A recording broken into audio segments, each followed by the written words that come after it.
If you're considering homeschooling your child, I'm going to share with you the phases of planning that help you start homeschooling your child the right way.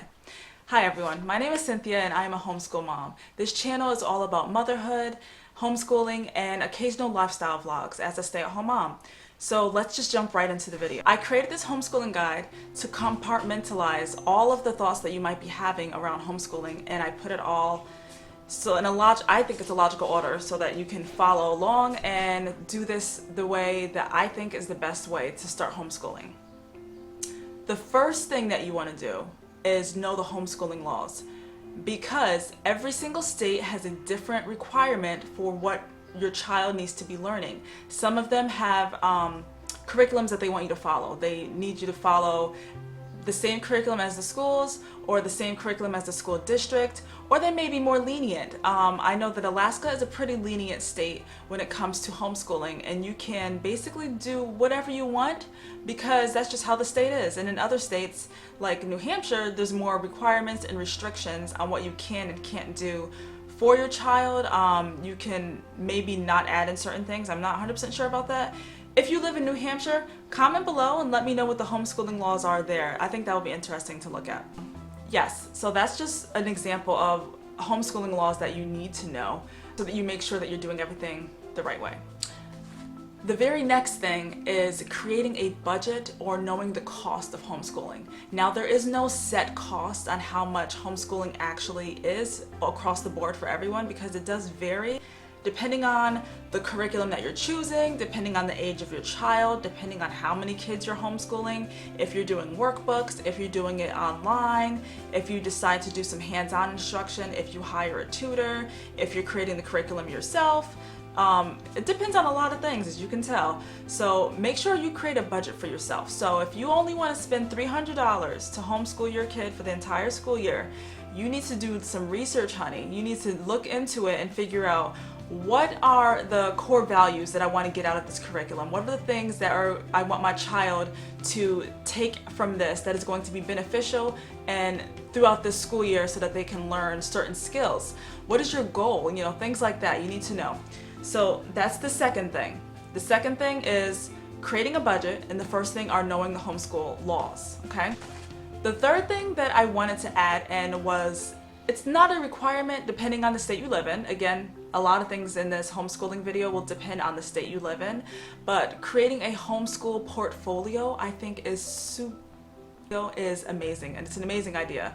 You get to keep track of your child's progress notes, their grades, their how they did on their quizzes and their tests, and the lesson plans and the curriculum, and anything else that I'm probably missing. You can keep track of inside of their portfolio based on the subjects that you are offering for your child and that you are teaching them. So you want to keep that in mind. I think that is a good thing to get a binder, like probably a 3-inch binder, because there's going to be a lot of meat and potatoes in that. Figuratively, not actually, guys. There's going to be a lot of information, a lot of good content for your child that you want to have inside of that binder. And I think that's a good time to get dividers and base everything on the subjects, and then add in some plain lined paper for adding notes. And then I'm thinking of creating a template of such that you can use so that you can keep track of their progress and have progress notes for each subject based on the week or the day or the quarter, however you want to do it. You know, there's different ways of doing things. There's no one set way of homeschooling your child. It's very versatile.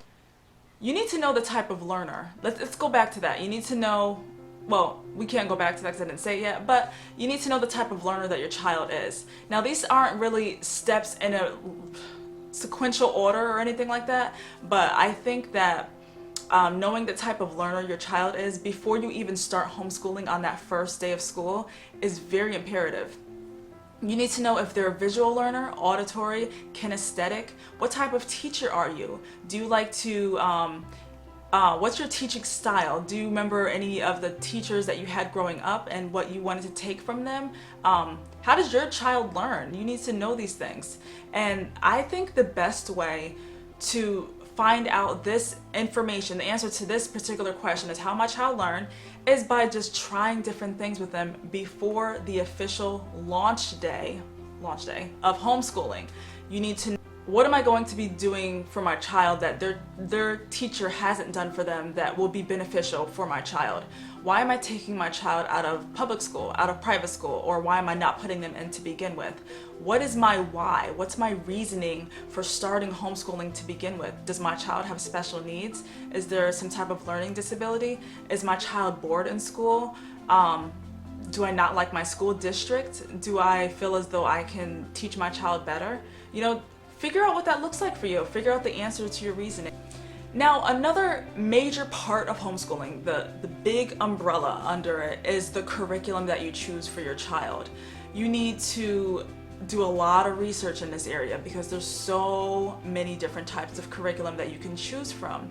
And you want to choose a curriculum after you learned what type of learning style your child has and what type of teaching style you have also, so that you can combine the two and create a wonderful mixture that is not going to be stressful for you or your child. You want them to feel content and happy with the decision. You do not want to feel unorganized. You don't want to feel like resentful or hating what you're doing. I know those are heavy words, but you don't want to feel those things at all when you are homeschooling your kid because of a decision that you failed to research ahead of time. There are core subjects and there are special subjects that you can teach your child. So now the core subjects are reading, writing, math, and I believe language arts makes its way in there.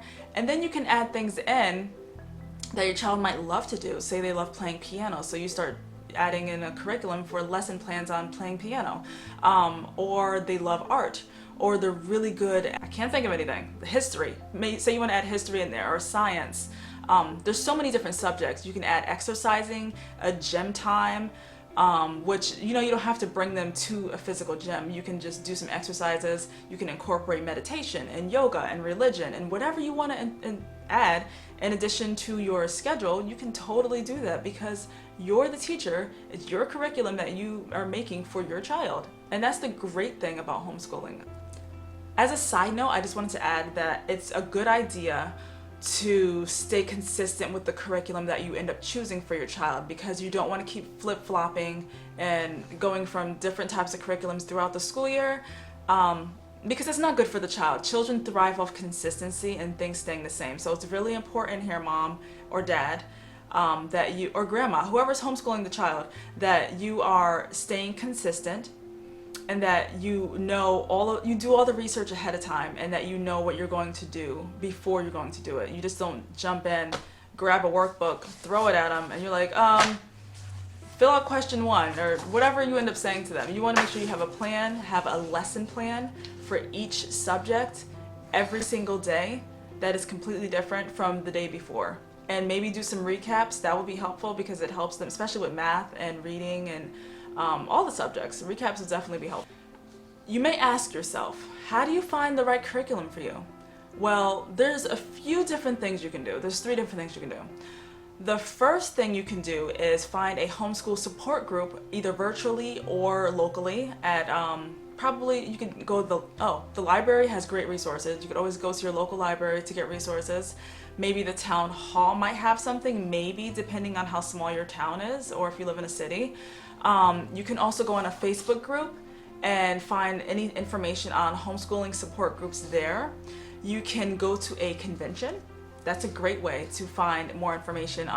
You can talk to local vendors and figure out, and they may have these conventions actually virtually or in person, but you can speak to local vendors to find out the type of curriculum that they have and what is inside of it. If it's everything that you are desiring to have for your child, then that's awesome. If not, don't be afraid to walk away from it and look for something else. Don't try to make a curriculum squeeze into your life when it's just not working and it doesn't have the value, it doesn't have your core values in it.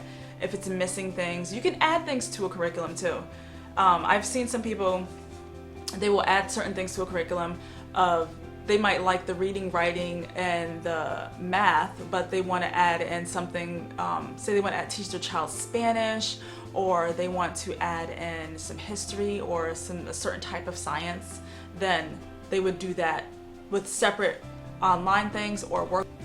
Another step that is very imperative in this planning is creating a tentative framework schedule for your family for homeschooling with your child/children. What do I mean by that? In this framework schedule, you want to include things like lesson plans, progress notes, curriculum. The big one is the curriculum, and tests and grades, and the schedule. That's the main part. And how do you create a schedule for something that is, you know what, you're used to the public school schedule where they're in school at like 8:30 or 7:30 depending on where you live and what grade they're in, and they get out at like 3 o'clock, 3:30. Your child does not need to be homeschooled that long if that doesn't work for your family. What I do is I homeschool my children for about 3 to 4 hours a day at a minimum of 3 days a week up to 5 days a week, Monday through Friday.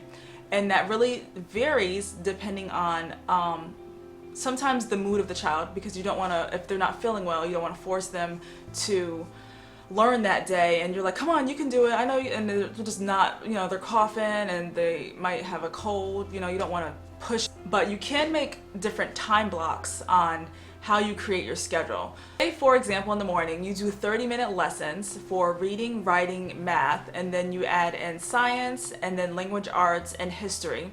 And then you, after each subject, you add about a 15-minute window for them to do independent workbook time or some type of activity that is either hands-on or paper writing or journaling, whatever you have for your child depending on their age appropriate things.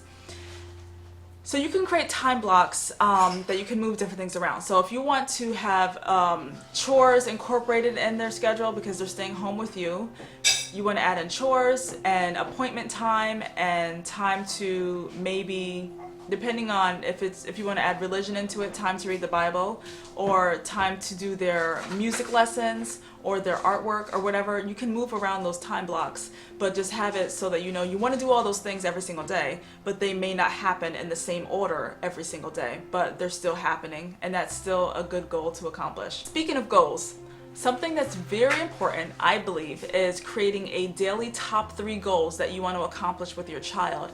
Maybe something that they need to work on, maybe rereading a book that they're learning how to read, or taking a test, or doing flashcards, or whatever it is. My children are quite young, so they're still doing things like that. Your child might be in high school or middle school. So depending on what your child looks like, with their schedule and where they stand as far as education is considered, you need to know what you want them to work on as their top 3 goals for that day. And another important thing is to have a long-term set goal for that school year, so that when you have those days when you're like, I can't do this anymore, this is really hard, or what was I thinking, this is something that's more difficult than I imagined it to be, or whatever your thoughts might be, you want to have that goal to look back on and to say, oh, that's right, this is why I'm doing this, because we wanted to have whatever, educational freedom or financial independence, or whatever it may look like for you and your family.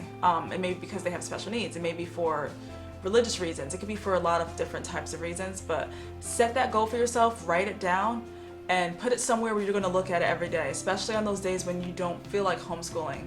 It's really important to show up and show out every single day, because you are the person that your kids look to for that motivation, for everything. They look to you for everything. If they see that mommy doesn't want to do it, or daddy or grandma doesn't want to do it, and you're like that most days than not, then what are they learning from you? Just think about it.